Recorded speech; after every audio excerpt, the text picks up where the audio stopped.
ଗୋଟିଏ ଘନ ଜଙ୍ଗଲରେ ବାବୁ ନାମର ଗୋଟିଏ ଭାଲୁ ଓ ଗଜେନ୍ଦ୍ର ନାମର ହାତୀ ରହୁଥିଲେ। ସେମାନେ ଦୁଇଜଣ ଖୁବ୍ ଭଲ ମିତ୍ର ଥିଲେ। ଦିନେ ସେମାନେ ଜଙ୍ଗଲ ଘୁରୁଥିବା ବେଳେ ରାସ୍ତା ପାଖରେ ଗୋଟିଏ ଗଛରେ ଫୁଲ ମହୁ ମାଛି ଛତା ଦେଖିଲେ।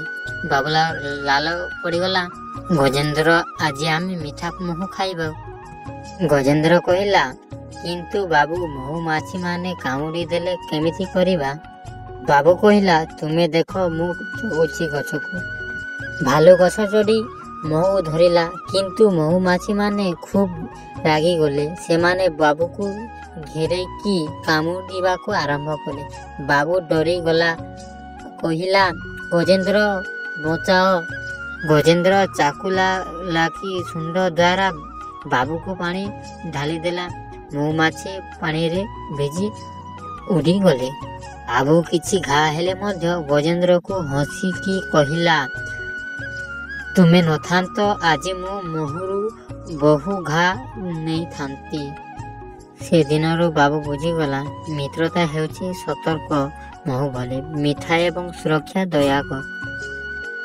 ଏକ ସମୟର କଥା। ଦୂର ଜଙ୍ଗଲରେ ବାଘ, ବିଲୁଆ ଓ ଭାଲୁ ନାମର ତିନୋଟି ବନ୍ଧୁ ବୁଲୁଥିଲେ। ସେମାନେ ଏକାଠି ଖାଉଥିଲେ, ଖେଳିବା ଓ ହସିବା ମଜାକ କରୁଥିଲେ। ତେବେ ସେମାନେ ସବୁବେଳେ ମିଳିତ ମତ ରହୁନଥିଲେ। ଦିନେ ବାଘ କହିଲା, ମୁଁ ଜଙ୍ଗଲର ସବୁଠୁ ଶକ୍ତିଶାଳୀ ଜନ୍ତୁ।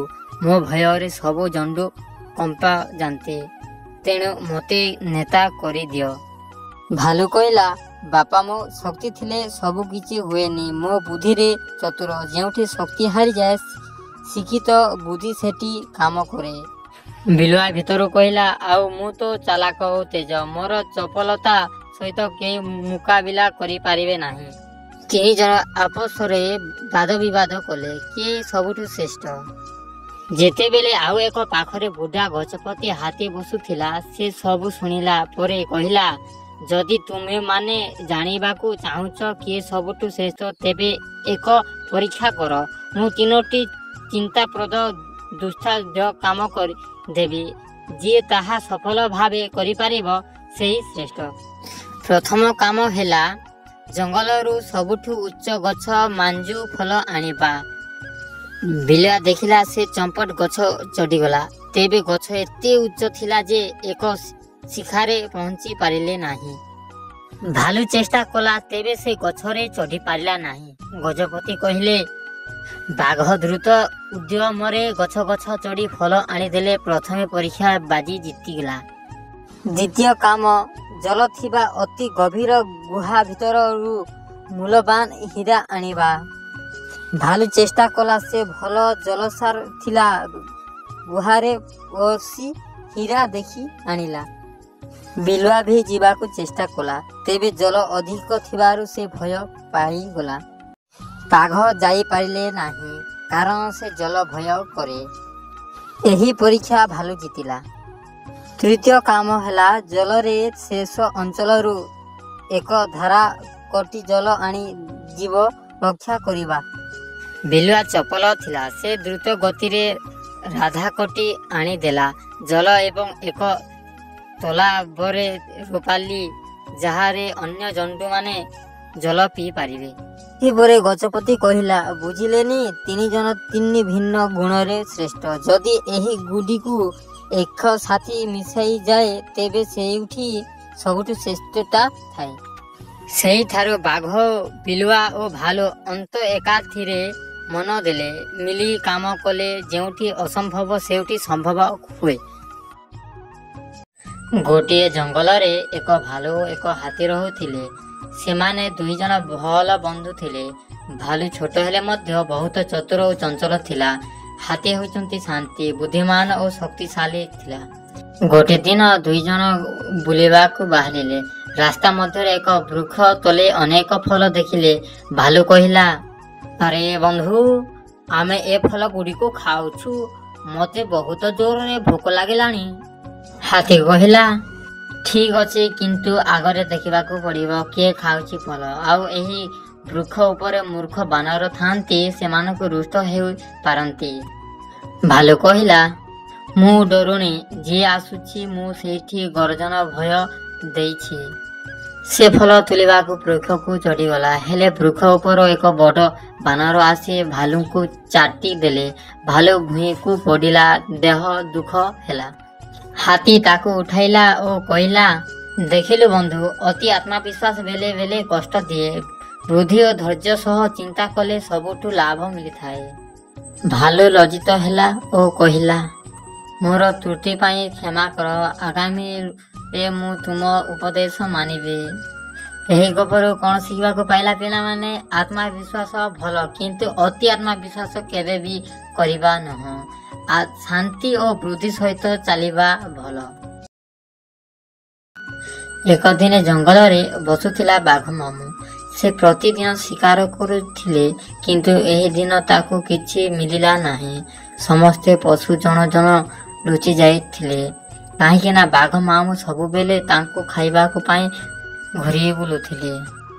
ଏଭଳି ଦୁଃଖ ଦେଖି ବାଘ ମାମୁଁ ଭାବିଲେ, ମୁଁ ଏଭଳି ଜୀବନରେ ସୁଖ କିପରି ଦେବି? ସମସ୍ତେ ମୋତେ ଡର କରନ୍ତି, ମୋ ପାଖକୁ ଆସନ୍ତି ନାହିଁ। ମୁଁ ମିତ୍ର ବନେଇ ପାରିବି ନାହିଁ, ଖାଲି ଶିକାର ଓ ଏକାଲପନା। ସେ ଆଖି ଛୁଇଁ ଜଳ ଝରେଇଲେ ଓ ଗଛ ତଳେ ବସିଗଲା। ଏଇ ବେଳେ ଗୋଟିଏ ବିଲୁଆ ତାଙ୍କ ପାଖରେ ଆସି ପଚାରିଲା, ବାଘ ମାମୁଁ, ଆପଣ ଏଭଳି ଦୁଃଖ କାହିଁକି? ବାଘ ମାମୁଁ କହିଲେ, ମୁଁ ଏକା, କାହା ସହ କଥା ହୁଏ ନାହିଁ। ସମସ୍ତେ ମୋତେ ଡରନ୍ତି। ମୁଁ ମିତ୍ର ଚାହିଁଲେ ଶିକାର ନୁହେଁ। ତେବେ ବିଲୁଆ ହସି କରି କହିଲା, ମିତ୍ର ବନିବାକୁ ହେଲେ ଆପଣଙ୍କ ମିତ୍ର ସଦୃଶ ଆଚରଣ କରିବାକୁ ପଡ଼ିବ। ଆପଣ ଯଦି ଆମ ସହ ଭଲ ହେବେ, ଆମେ ମଧ୍ୟ ଆପଣଙ୍କ ମିତ୍ର ଭାବିବୁ।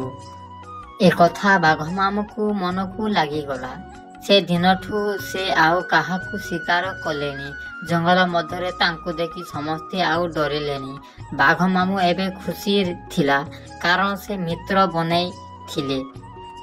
ଏହି ଗପରୁ ଆମେ କ'ଣ ଶିଖିବାକୁ ପାଇଲା ପିଲାମାନେ? ମିତ୍ରତା ପାଇଁ ଦୟା ଓ ଭଲ ବ୍ୟବହାର ଦରକାର। ଡର ଦେଖେଇଲେ ମିତ୍ର ମିଳେ ନାହିଁ। ଏହା ହେଉଛି ଏକ ଜଙ୍ଗଲର କାହାଣୀ। ଏଠାରେ ଗଛ ଉପରେ ଥିଲା ଏକ ମଜାକିଆ ମାଙ୍କଡ଼ ଓ ଗଛ ତଳେ ନଦୀ ମଧ୍ୟରେ ଥିଲା ଏକ ଚୁପଚାପ କିନ୍ତୁ ଚାଲାକ କୁମ୍ଭୀର। ମାଙ୍କଡ଼ ଗଛ ଉପରକୁ ଝୁଲି ଗାଇଲା, ଗାଉଛି, ଆହା, ଏଇ ଫଳ ଏତେ ମିଠା, ଦିନେ ଦିନେ ଖାଉଛି ମୋ ଶରୀର ଭଲ ରହୁଛି। କୁମ୍ଭୀର ତଳେ ଆସି ଦେଖିଲା ମାଙ୍କଡ଼ ଜାମୁକୋଳି ଖାଉଛି। କୁମ୍ଭୀର କହିଲା, ମାଙ୍କଡ଼ ଭାଇ, ତୁମେ ଯେଉଁ ଫଳ ଖାଉଛ ତାହା ଦେଖି ମୋ ଝିଅ ମୁହଁରେ ପାଣି ଆସିଯାଉଛି। ଦୟାକରି ମୋ ପାଇଁ ମଧ୍ୟ ଗୋଟିଏ ଛାଡ଼ିଦିଅ। ମାଙ୍କଡ଼ କହିଲା, ଆରେ ଏ ନିଅ ଭାଇ, ଖାଅ, ଏଉଁ ଫଳ ମିଠା ଅଛି। ଫଳ ଛାଡ଼ିଦିଏ କୁମ୍ଭୀର ନେଇ ତା ଝିଅକୁ ଖାଇବାକୁ ଦିଏ। ଏମିତି ବହୁତ ଦିନ ବିତିଗଲା। କୁମ୍ଭୀର ଓ ତାର ଝିଅ ସହ କଥାବାର୍ତ୍ତା ହେଲେ। କୁମ୍ଭୀର ଝିଅ କହିଲା, ବାପା, ମାଙ୍କଡ଼ ତ ଦିନେ ଦିନେ ଏଇ ମିଠା ଫଳ ଖାଉଛି। ତାର ହୃଦୟ କେତେ ମିଠା ନଥିବ। ମୋତେ ତାର ହୃଦୟ ଖାଇବାକୁ ମୋ ଇଚ୍ଛା ହୁଏ। କୁମ୍ଭୀର କହିଲା, ହଁ, ତୁ ଠିକ୍ କହୁଛୁ। ମୁଁ ତାଙ୍କ ପୋଷେଇ ଏବଂ ହୃଦୟ ନେଇ ଆସିବି। କୁମ୍ଭୀର ନଦୀ ପାଖରେ ଆସି କହିଲା, ମାଙ୍କଡ଼ ଭାଇ, ଆଜି ତୁମକୁ ମୋ ଘରେ ନେବାକୁ ମନ ହେଉଛି। ମୋ ଝିଅ ତୁମ ପାଇଁ ମିଠା ଖାଦ୍ୟ ତିଆରି କରିଛି। ମାଙ୍କଡ଼ କହିଲା, ହଉ ଠିକ୍ ଅଛି, କିନ୍ତୁ ମୁଁ କୋଉଠୁ ଯିବି? କୁମ୍ଭୀର କହିଲା, ଆରେ ମୋ ପିଠି ଉପରକୁ ଚାଲିଯା ନା, ମୋ ପିଠିରେ ବସାଇକି ନେଇଯିବି ତୋତେ। ଏମିତି କଥାବାର୍ତ୍ତା ହୋଇ ଚାଲିଗଲେ। ନଦୀର ମଝିରେ ଯାଇ କହିଲା, ଆରେ ସାଙ୍ଗ ମଜିଆ, ତୋର ହୃଦୟ ଖାଇବାକୁ ଇଚ୍ଛା କରିଛି। ମାଙ୍କଡ଼ ମନେ ମନେ ବୁଦ୍ଧି ଭାବିଲା, ହଁ ଆଚ୍ଛା, ମୁଁ ଯିବି ଯେ, କିନ୍ତୁ ମୋ ହୃଦୟ ତ ଗଛ ଉପରେ ରହିଗଲା। ମୋତେ ଗଛକୁ ଫେରାଇ ଦିଅ, ମୁଁ ତାହା ନେଇ ଆସିବି। କୁମ୍ଭୀର କହିଲା, ହଁ ଠିକ୍ ଅଛି। ମାଙ୍କଡ଼ ଫେରି ଯାଇ ଗଛ ଉପରକୁ ଚଢ଼ିଯାଇ କହିଲା, ଆରେ ଧୋକାବାଜ କୁମ୍ଭୀର, ହୃଦୟ କେବେ ଗଛ ଉପରେ ରହିପାରେ? ମୁଁ ତୁମ ଚାଲାକ ଧରିପାରିଲି। ଏମିତିରେ କୁମ୍ଭୀର ଲଜ୍ଜିତ ହୋଇ ଦୁଃଖରେ ଘରକୁ ଫେରିଗଲା। ଏହି ଗପ ଆମକୁ ଏହି ଶିକ୍ଷା ଦେଲା କି ଚତୁର ମଣିଷ ବିପଦ ମଧ୍ୟ ନିଜ ମୁଣ୍ଡ ଥଣ୍ଡା ରଖି ସମାଧାନ କରିପାରେ। ଧୋକା ଦେବା କି କରିବା ଉଚିତ ନୁହେଁ।